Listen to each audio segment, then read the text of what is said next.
la inteligencia artificial te potencia lo bueno y te potencia lo malo. Si tienes una empresa donde vives apagando incendios, viendo cómo resolver un problema nuevo todos los días, hay algo que no está bien. Tienes 20 formas diferentes de hacer exactamente lo mismo. Entonces creo que lo principal es, entonces hacemos lo mismo, no lo analizamos, no lo pensamos, nos enfocamos en otra estrategia, en otro plan y seguimos exactamente igual. Hola a todos, muchas gracias por acompañarnos en un nuevo episodio del podcast Sensa, un espacio que hemos diseñado para nuestros estudiantes, para el público en general, profesores o cualquier persona que quiera compartir y aprender algo diferente, algo nuevo, que es el objetivo que tenemos en este espacio. El día de hoy nos acompaña Esteban, quien es ingeniero industrial. Esteban también trabaja para una empresa que ofrece soluciones tecnológicas y acompañamiento a las pymes, a las empresas que lo requieran. Sin más preámbulos, Esteban, quisiera que te presentes, que nos comentes un poquito a qué te dedicas, qué es lo que haces, cómo llegaste vos, ¿verdad? a esta línea de la optimización de procesos y demás. Y luego nos puedes comentar un poquito con respecto a lo que haces en Customer también. Perfecto. Bueno, primero que nada, muchas gracias por la invitación. Ha sido un sube y baja, ¿verdad? Yo creo que la vida profesional es así. Empiezas en un área y te mueves hacia otra. Yo soy ingeniero industrial de formación. Inicié enfocado mucho en producción, manufactura. Y la vida me fue llevando a logística, workforce, y de ahí a conocer un poco lo que es la administración de los contact centers, manejar procesos, flujos, personal, calidad, etcétera, etcétera. Entonces, por ahí vamos un poco. Ese ha sido el crecimiento. En Customer Touch tengo a cargo todo lo que es la gerencia operativa, la parte de experiencia con clientes, experiencia de servicio al cliente del equipo como tal del contact center, involucrándonos desde el inicio, desde la creación del cliente nuevo, conociéndolo, ruteando sus necesidades, mapeando qué se ocupa y luego administrando el personal que termina de ese servicio. Además de eso, ofrecemos temas de tecnología, damos soporte para plataformas omnicanal, todo lo que son las herramientas que se ocupan para esa comunicación con los clientes finales. Claro. Cuéntanos qué falencias te has encontrado en todo este proceso y experiencia con clientes, o cuáles son las falencias o errores más comunes que están cometiendo las empresas hoy día en toda esta parte. Sí, creo que mucho va de la mano que algunas empresas creen que incluyendo tecnología como tal se resuelven los temas y no es así. Hay que entender muy bien los procesos, hacer un muy buen mapeo de cómo estamos haciendo las cosas, descubrir aquellos desperdicios que tenemos en el proceso. Y muchas veces que la gente cree que una herramienta va a solventar el problema, no es así. Entonces, hay un dicho que dice que, ejemplo, la inteligencia artificial te potencia lo bueno y te potencia lo malo. Si tu proceso está muy controlado, cuando metes inteligencia artificial, todo sale súper bien porque la inteligencia artificial sigue ese paso. Pero si el proceso tiene descontrol, tiene carencias, tiene falta de documentación, falta de conocimiento efectivo de lo que pasa internamente, se nos presentan problemas que se exponencian a la hora de meter herramientas. Claro, y a nivel de trabajar con personas, con equipos ya como tal, ejemplo, contact centers, equipos de ventas, ¿cuáles han sido los retos que te has encontrado en ese camino? Va muy de la mano igual. Creo que muchas veces nos ha pasado que cuando llegamos a un proceso no tenemos esa claridad de qué es lo que está pasando. Entonces, entender qué está sucediendo es lo principal. Se hace un análisis de qué se quiere, porque hay veces que existen metas sin conocer tan siquiera cómo llegar a ellas. No hay claridad de la realidad que se tiene. Entonces, ¿qué se busca? Se busca primero tratar de explicarle al cliente que antes de empezar a hacer una implementación hay que entender bien. Creo que una clave de lo que es el cambio de los contact centers es que el contact center ha venido moviéndose de ser un centro de atención telefónica, que es meramente trámite, recibir una llamada y resolver lo mínimo, a ser un centro de gestión de experiencia para los clientes. Entonces, ¿qué se busca? Que ese contact center tenga esa potestad de resolver temas que antes pasaban a área administrativa, porque al final estás pasando por un área a otra. El cuello de botella se mantiene, solo que se mueve a otro lugar. Entonces, lo que se busca ahora mucho es ser resolutivo, tratar de encontrar soluciones desde el primer contacto. Muy bien lo dice. Uno de los indicadores principales del contact center es la resolución en el primer contacto, se busca que la gente tenga esa resolución. Y es igual en el área de comercial, ¿verdad? Cuando comercializas un producto tienes que tener esa potestad de gestionar la venta de inmediato y ojalá poderla cerrar, que es lo que se busca desde que el cliente llega, que todo ese journey o todo ese ciclo de experiencia sea con el contact center muy efectivo. Ujú. ¿Cómo se da cuenta un emprendedor o un dueño de negocio que ya su empresa, su negocio requiere empezar a optimizar, a modificar procesos? Sí, creo que principalmente cuando uno se empieza a dar cuenta que pasa apagando incendios y hace lo mismo siempre y aunque haga lo mismo siempre, apagas incendios. Yo creo que eso es vital. Si tienes una empresa donde vives apagando incendios, viendo cómo resolver un problema nuevo todos los días, hay algo que no está bien, hay algo que no está mapeado, que no está identificado como necesidad. Entonces, ¿qué hemos llegado con los clientes a buscar cómo entender esas dolencias? Al final, lo que se busca es hacer un diagnóstico, no una autopsia, porque al final apagar el incendio es eso. Ya el problema pasó y ahora lo que tengo que hacer es cómo hago para resolver. Lo que andamos buscando ahora es cómo ayudar a los clientes a llegar a eso, ¿verdad? A entender qué es lo que está pasando, por qué está pasando y aquellos procesos que son repetitivos, ver cómo se optimizan. Es algo vital. Muchas veces el desgaste del trabajo, el día a día, te hace ser muy operativo. Bien lo dicen, las gerencias o las personas que tienen a cargo de departamentos no tienen que tener cosas, pueden tener algunos, pero no pueden tener tanto proceso operativo recurrente. ¿Por qué? Porque dejan de gerenciar, de pensar en estrategia. Entonces hay que buscar cómo encontrar ese balance y eso es algo que se puede hacer en su escala, pero a todos los niveles. En todos los niveles puedes buscar que la gente tenga un nivel de resolución y que pueda pensar más allá de estar única y exclusivamente ejecutando. ¿Qué papel juegan los famosos relevamientos en todo este proceso? Yo creo que esa parte es vital, es entender qué es lo que se busca. Cuando recibimos un cliente, una parte que se invierte bastante es entender qué es lo que quiere ese cliente. Al final, entender el problema es casi que el 90% de la solución. Primero es entender qué es lo que está pasando, cómo se quiere atacar, qué se quiere resolver. Y una vez haciendo ese mapeo, se tiene claro los siguientes pasos. Sin un mapeo, muchas veces empiezas acciones sin tan siquiera delimitar restricciones, entonces te sobrepasas en lo que quieres hacer. O bien, cuando no tienes un relevamiento adecuado, obvias partes del proceso, que luego es un retrabajo, al final es un desperdicio, una moda, volver al inicio otra vez para volver a retomar algo que no estuvo bien desde el inicio. Entonces creo que el relevamiento es vital. Y existen muchas herramientas, eso no es algo que está escrito en piedra. Creo que la gente puede iniciar en una sola plática con una persona que tenga la expertise y que conozca, ya va entendiendo qué es lo que está necesitando ser un proceso que está bien. Ok, Esteban, me devuelvo un momento a la parte que mencionabas ahorita de inteligencia artificial. Siempre me gusta tocar este tema en los podcasts porque es un tema que ha estado ahí en auge, ¿verdad? Y lo hablaba en otro episodio, de hecho, de que ahora salieron un montón de expertos a ofrecer soluciones empresariales en inteligencia artificial y que básicamente ya no ocupas a las personas, que con la IA te solucionó todo. Y nosotros trabajamos con muchos emprendedores y que han caído en ese tipo de cosas, ¿verdad? Y al final lo que han hecho es perder mucho dinero también, invirtiendo tal vez en herramientas o en capacitaciones y procesos que no fueron efectivos. ¿Qué le dirías vos a las personas que estaban valorando integrar herramientas de IA dentro de sus procesos? ¿Cómo hacerlo sin caer en esa falacia, digamos, de que nos va a solucionar todo? Sí, yo creo que ahí es muy importante lo que comentábamos de entender el proceso mutante. Creo que eso es lo principal. Cuando una inteligencia artificial, vamos a hacer una analogía que es como un niño, ¿verdad? Al final están enseñando y lo que aprende lo que va a replicar. Entonces, ¿qué nos hemos encontrado nosotros? Que muchas veces un emprendedor, una empresa, inclusive ya consolidada, en algún momento no se asusta uno de verlo, dice, oye, que quiero meter un bot de inteligencia artificial que me le conteste a todos mis afiliados, a todos mis clientes, y cuando llega a saber cómo contestan, ni siquiera la gente humana tiene una forma de contestar todos parecido, ¿verdad? Entonces no existe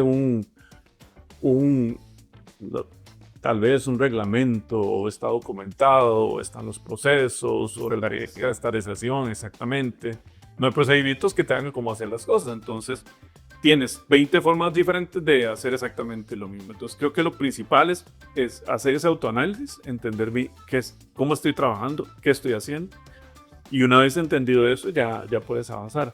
Otra cosa también importante es que yo creo que ahora hay muchas opciones en el mercado, hay muchas opciones.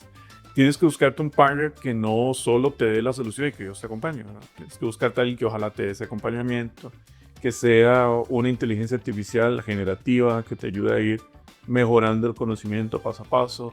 Súper importante también que la plataforma, voy a dar un ejemplo, yo como cliente atiendo a mis clientes finales, entonces que la plataforma tenga una metodología de supervisión interna donde yo le pueda susurrar al bot, que le pueda ir dando tips de cómo ir contestando, porque muchas se quedan en lo que yo le pongo, la base de conocimiento, los comportamientos, las barreras y los scripts, de ahí se va.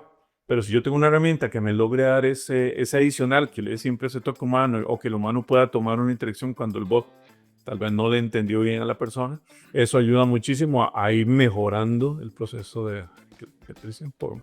Correcto. Y siento yo que también a nivel del cliente hay todavía una resistencia, por lo menos de algún sector, a interactuar con este tipo de herramientas. Y te lo digo desde la experiencia, nosotros en algún momento intentamos que la persona para más rápido pudiese evacuar sus dudas con una inteligencia artificial, la cual se presentaba como: hola, soy Sofía, la inteligencia artificial de Sensei, te puedo ayudar con esto, esto y esto y esto. Estaba bien impregnada, tenía la información. O bien puedes esperar a que algún agente se desocupe y te brinde la información. 90% de las personas pedirían el agente, ¿verdad? Y muchos, cuando estaban con la IA, como que se les olvidaba, ¿verdad? Entonces no estaban entendiendo como el proceso y le preguntaban cosas que no llevaban al hilo de la conversación. Al final, sí, más bien nos estaba afectando el servicio y tuvimos que volver a la parte tradicional, digamos, ¿verdad? Y eso lo atravesamos nosotros, tuvimos la experiencia. Y con mucha gente que he conversado en este espacio también me han comentado situaciones similares. Sí, es muy común también porque al final nuestro mercado está migrando es algo que es generacional, nos va a tocar el cambio. Los que ya tenemos un poco más de canos nos va a tocar verlo con más cambios y más acelerados. Las nuevas generaciones son un poco más abiertas, pero en definitiva eso va mucho en la calidad también al final de esa inteligencia que estás generando. Tengo clientes también donde tienen personas jubiladas, personas que no quieren hablar con un bot, quieren ese tacto, ese acompañamiento. Lo que hay que hacer es que el bot no te va a reemplazar al humano, al menos por ahora no lo ha hecho, ¿verdad? Pero sí puede llegar a ser lo bueno que se quiera, pero eso va a depender mucho de cómo lo entrenas. Eso que te decía de tener un proceso bien identificado, de entender hasta tu público meta, cómo van a ver las personas. Aquí en Costa Rica usamos el tuteo, el voceo, el ustedeo, entonces entender cómo me adapto a esa forma que me está comunicando. Y yo empiezo a hablar con usted, y usted me responde como vos, siendo inteligencia, ni siquiera estamos en el mismo canal de empatía. Entonces creo que es algo que hay que trabajar mucho. Al final esos son comportamientos que se definen y que se trabajan en conjunto. La gran ventaja que creo yo que tenemos con esto de la inteligencia artificial es que se vuelve una analogía con las personas, nunca han de aprender. Cuando la gente quiere hacer una implementación y cree que cerrando los ojos ya al día siguiente todo está perfecto, no va a suceder. Es algo que hay que trabajar día a día y para eso tienes que tener, como te decía, o un equipo especializado o un partner que te esté dando servicio, porque sí o sí hay que estarle haciendo modificaciones. Tan sencillo como que la voz del tico, el tono nuestro es muy diferente a los tonos de muchas inteligencias artificiales. Nos pasó con un cliente que tú le ponías la palabra taller y la inteligencia artificial te lo tiene como taller, porque te lo pasaba en inglés. Ajá. Entonces son cosas que tienes que saber, que la oyes hasta que pasa. Eso no lo hace el comportamiento. O siglas, a veces poner las siglas, no sensa, decirlo por aparte, la pronunciación, etcétera, etcétera. Entonces son cositas que hay que ir depurando y que también es parte de lo que te hace el inicio, ¿verdad? Es un relevamiento, una implementación con ciencia y paciencia, bien fundamentada, bastantes pruebas, hay que probar mucho, pero te garantizo que por más pruebas de sales a la calle y te van a salir cosas que no, entonces es algo que es una mejora continua, 100%. Claro. Esteban, en todo este proceso de optimización y de mejora de los procesos como tal, ¿qué papel juega el análisis de datos en las empresas cuando estamos en este proceso de cambio? Sí, bueno, hay veces que mucha gente cree que análisis de datos es reportes. Eso no es un análisis de datos. Podemos tener reportes de infinidad de indicadores, y que de eso no despliegue nada, es lo que mayoría de veces pasa. ¿Cuántos hemos enviado un reporte a altas gerencias, a direcciones? Hemos recibido reportes que no vemos. Inclusive ahora las plataformas te automatizan el envío de reportes. Le aseguro que habrá mucha gente que nunca va a ver ese reporte, ¿verdad? Entonces, creo que ahí lo interesante de esto es entender la data. Hay muchas herramientas para hacer un análisis de datos para poder llegar a entender el Big Data, de buscar de esto, qué infiero yo al final es qué información de la data me genera valor a mi día a día, a mi trabajar, a mi gerencia, a mi área operativa. Entonces, la información es súper importante. Sin información no podemos tomar decisiones. Cuando uno no toma decisiones en base a información, lo que les está dando la calidad es única y exclusivamente a no sé, a la astucia o a lo que creo que va a pasar o a tal cual puede ser en algún momento de, no sé, ocurrencias, lo que creo, lo que siento, para dónde queda el viento, exacto, mi percepción. Entonces, haces y tomas decisiones que no están alineadas a lo que andas buscando. El resultado no es el obtenido y se frustra la gente porque al final tomas y dice, esta es la solución, voy a hacer esto lo voy a solventar y no lo solventa. Lo que hace es hacerlo más complicado. Entonces, yo creo que los datos son súper importantes, pero más aún de tener datos es entender qué quiero hacer con esos datos. Creo que muchas correlaciones de información son valiosas. Hay empresas que hacen correlaciones propias, internas, de, no sé, como para anti-leads contra ventas, que es una muy común.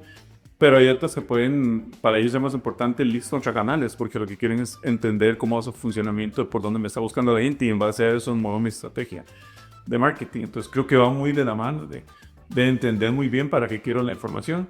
Y creo que hay veces los enfocamos en dos males, el reportitis y el reunitis.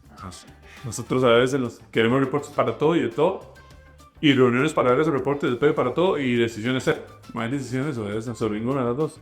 Entonces yo creo que hay que tener una estrategia muy clara a nivel gerenciado de factura de una vez. ¿Qué quiero hacer con esa información y cómo voy a lograr los resultados que se sienta o que se vea en el piso? Y también que nosotros tenemos que estar abiertos a que eso va cambiando, ¿verdad? El reporte que estás manejando no es el reporte que tal vez se toca mañana, entonces esa flexibilidad también me falta. Ahora mencionabas el tema de la reunionitis, ¿verdad? Creo que es un cáncer de muchas empresas, así y ya muchas veces no se llega ni siquiera a nada de esas reuniones. Sí. Ya se vuelven monótonas y ya no camina la cosa. Pero también he visto que muchas veces se tiene, ok, tenemos el famoso plan estratégico para la empresa, y este es el manual de procedimientos, el manual, ¿verdad? Lo tienen por ahí. Pero muchas veces esos manuales y ese plan estratégico quedan ahí debajo del escritorio y en el día a día no da tiempo para dar seguimiento a eso. Sí. ¿Quieren darle a las empresas para que eso no suceda? Creo yo, primero que nada tiene que haber mucha claridad de las jefaturas, qué es lo que se quiere. Y aprender a no moverlos como una hoja por el viento, ¿verdad? Lastimosamente lo que te decía antes, cuando una empresa se dedica a resolver solo incidentes, a estar apagando fuegos, se enfoca en el día a día y no en una planeación. Entonces vives inmerso en una situación del momento y yo les digo a los de mi equipo, al final estás nadando, sí, sigo nadando, pero nunca saqué la cabeza para dónde voy, o están dando vueltas. Y lo que buscamos es eso, ¿verdad? Tener una dirección. Entonces creo mucho que la división tiene que tener muy clara, que las reuniones tienen que tener sentido. A todos nos pasa. Yo he visto un día mío de calendario que en qué momento respondo correos, en qué momento los quedo todo le ocupado en reuniones. Y a veces te estás en una reunión que tan siquiera había llegado, ¿verdad? Como vos comentabas hace un momento, ¿verdad? Hay reuniones que tal vez son importantes, pero que cuando ves la biota, ¿verdad? Tienes lo que ocupadas, no necesitas estar ahí. Yo creo que va muy de la mano entender esa estrategia, entender como empresa a dónde queremos ir y a cambiar ese paradigma, hay que romperlo. Si estamos con una reunión y en un día no la tuvimos y no pasó nada, deja de hacerlo. Me pasó una vez, te voy a ser transparente, con una de las experiencias que tuve, tomé un equipo regional de WFM, que es Workforce Management, y ellos tenemos un área de reporting, ¿Qué hacen ellos? Ellos tenían todo jueves que enviaron una serie de reportes a gente que nunca respondía y meterse en una reunión cada mes para ver los reportes que nadie revisaba en esa reunión, se veían otras cosas. Entonces yo les dije, no manden el reporte, eso no. Y si hace algo la gente, digo que fui yo y que fue una institución mía. No mandamos el reporte nunca más, primero que no, nunca se ocupó. Y esa sesión, llegamos a una sesión y yo les dije, ¿qué vamos a ver aquí? Si el reporte que se está mandando ni siquiera lo revisamos esta reunión. Y la reunión tampoco volvió a pasar. Entonces al final es eso, ¿verdad? Muchas veces hacemos lo mismo, es el término, dedito la locura, ¿verdad? Hacer lo mismo siempre y esperar un resultado diferente. Entonces hacemos lo mismo, no lo analizamos, no lo pensamos, nos enfocamos en otra estrategia, en otro plan y seguimos exactamente igual. Entonces yo creería que es invitar al análisis, es invitar a entender qué estoy haciendo, cómo lo estoy haciendo. Y si no sé, la ceguera de tarea me está afectando y pasa mucho, también nos pasa a nosotros. Por más que nosotros nos dedicamos a asesorar, hay veces que, como en la casa de herrero, cuchillo de palo, no tienes esa visión interna de ver qué estás haciendo mal. Entonces creo que muchas veces también invitar a una tercera persona que evalúe, que oiga, que escuche, que vea, ayudan mucho a ver si efectivamente eso está generando o no está generando valor. Y ahí se parte, y te garantizo que no sé, el 50-60% de reuniones que uno participa, me arriesgan a borrar. ¿Y qué he hecho yo? Sí, tal vez parte de mi recomendación. Hago reuniones con mi equipo que tiene que detonar acciones en la reunión, no para después de la reunión. Entonces, un ejemplo, estamos dando seguimiento a un cliente de una situación que está en curso de proceso de un proceso nuevo de innovación, un relevamiento, etc. O un cambio que pide el cliente en una campaña, una línea telefónica. En esa reunión se gestiona y en esa reunión se manda. No es que me espero, ok, queda pendiente para que lo mande y luego no, ahí mismo mándelo y todo y revisamos que se hagan hacer checks de una reunión de acciones, no una reunión para planear las acciones, sino accionar. Creo que eso ayuda mucho, que también le demos celeridad y no se nos va a dar todo. Al final lo gestionamos en la misma. No me esperé a ver si lo mandé y luego quedó se lo olvidó. Si mandar el pro, Esteban se lo olvidó decir la peta por nota. Es algo que también. Correcto.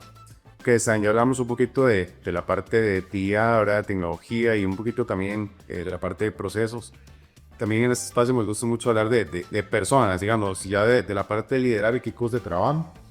¿Te has encontrado resistencia a la hora de aplicar cambios, no sé, de tecnología o cambios drásticos en equipos de trabajo y cómo lo has abordado? Sí, creo que eso nace mucho primero, por no vender bien lo que se está haciendo. Al final la comunicación es vital. Si llegas a un equipo de trabajo y no les explicas, porque la gente al final es inteligente.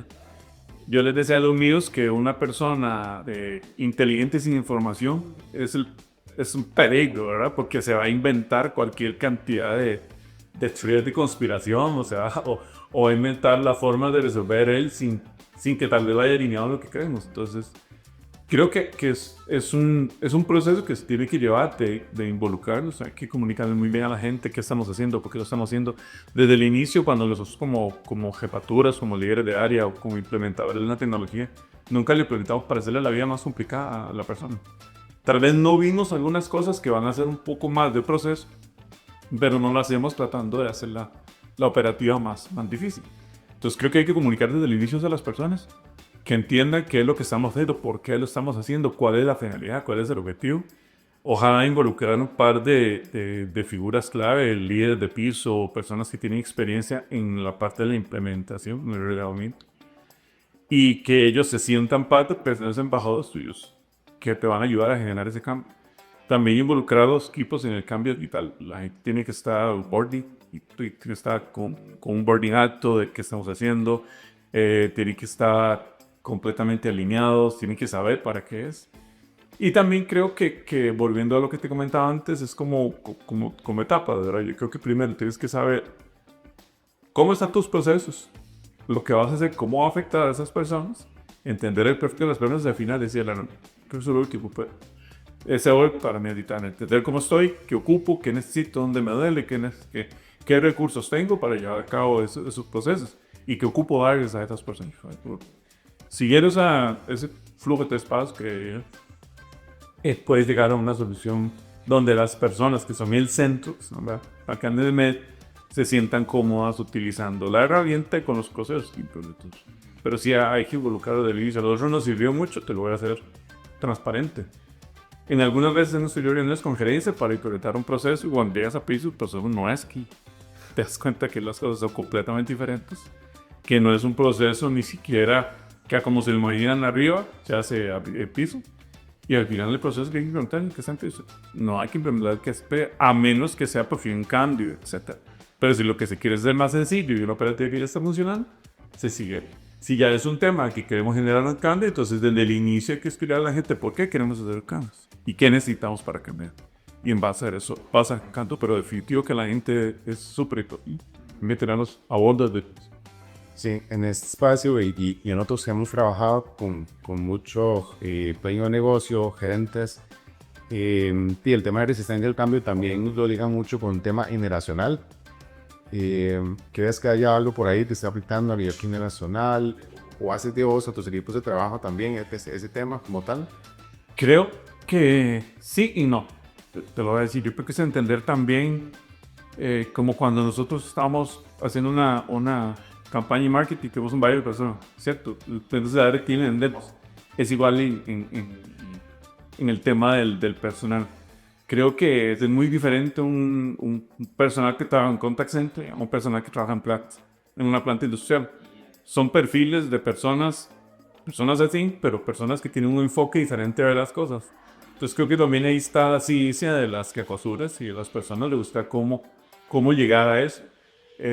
Yo, ejemplo, estuve acá en el momento de una planta industrial donde la gente no te renuncia. Pero ¿cómo así? La gente no renuncia. Tienes gente de 20 años trabajando ahí y gente que continúa mucho tiempo y que la rotación es ínfima. Pasa en el mundo del contact center y el término de opción attrition para mí era algo nuevo, porque la gente no lo sabe y te das cuenta que efectivamente en ese nicho la gente quiere un poquito más de rotación, hay jumpers que andan buscando el lugar a otro, etcétera, etcétera. ¿Qué nos tocó? Hacer una estrategia enfocada en la satisfacción del empleado muy diferente a lo que hubiera hecho en una planta. Tal vez en una planta hay ciertas cosas que los motivan diferentes en una planta industrial que a un contact center o que a un grupo de administrativos. Entonces creo que también es entender muy bien a tu equipo. A todos los motivan cosas diferentes. Yo tengo equipos multidisciplinarios y diferentes edades. Tengo generaciones todas y yo soy otra, digo.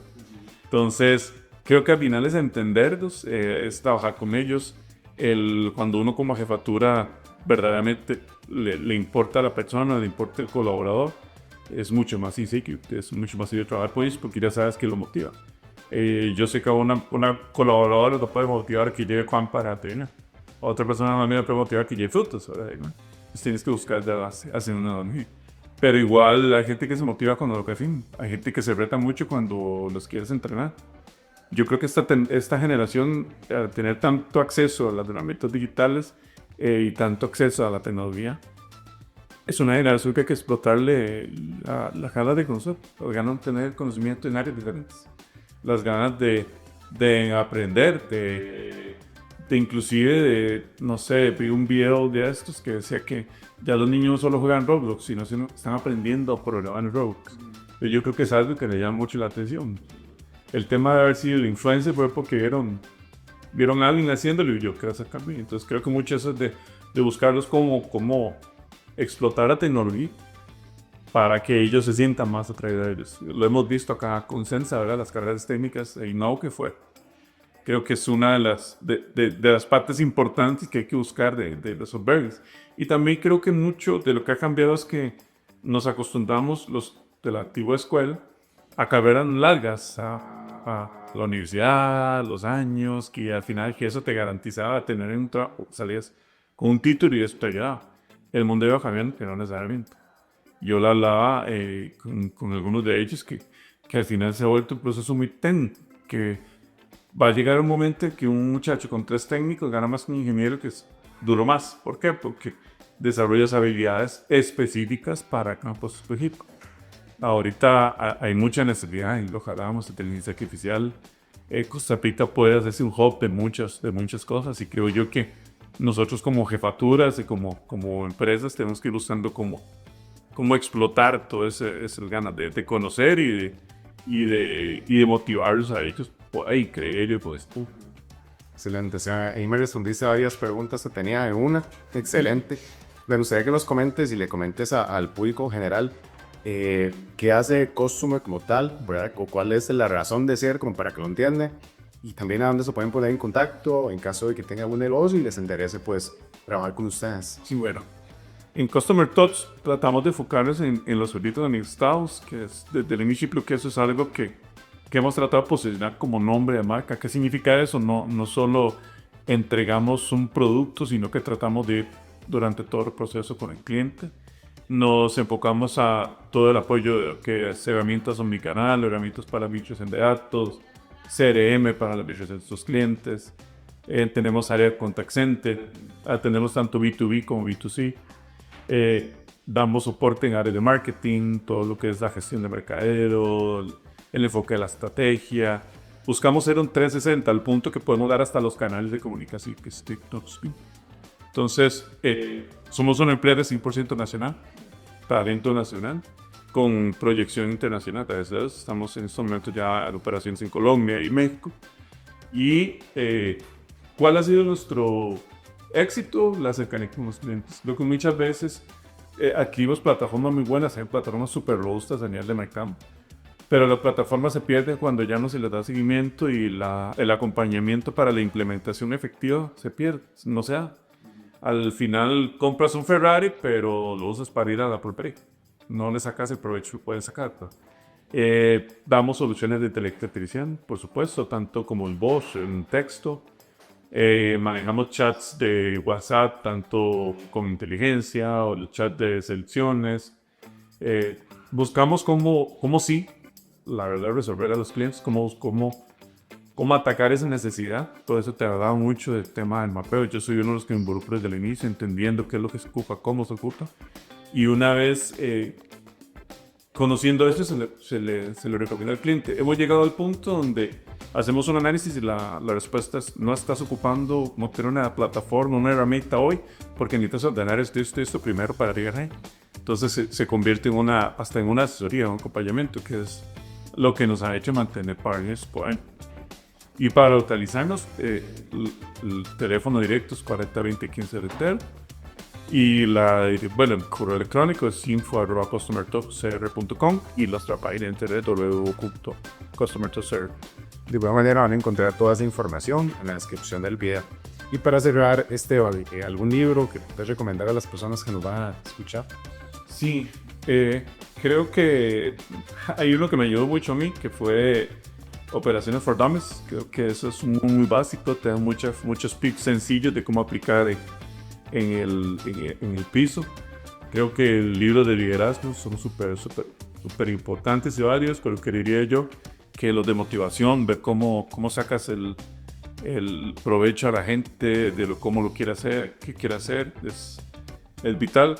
Hoy no te tengo el nombre del libro, podría pasarte uno, varios que leí. En este momento estoy leyendo otras cosas, como se había mencionado, ahí estoy, pero te podría pasar alguno. Pero sí creo que por ahí podría ir un poco. Creo que hasta Sun Tzu, el arte de la guerra, ayuda muchísimo a atacar por la liderazgo. Clásico.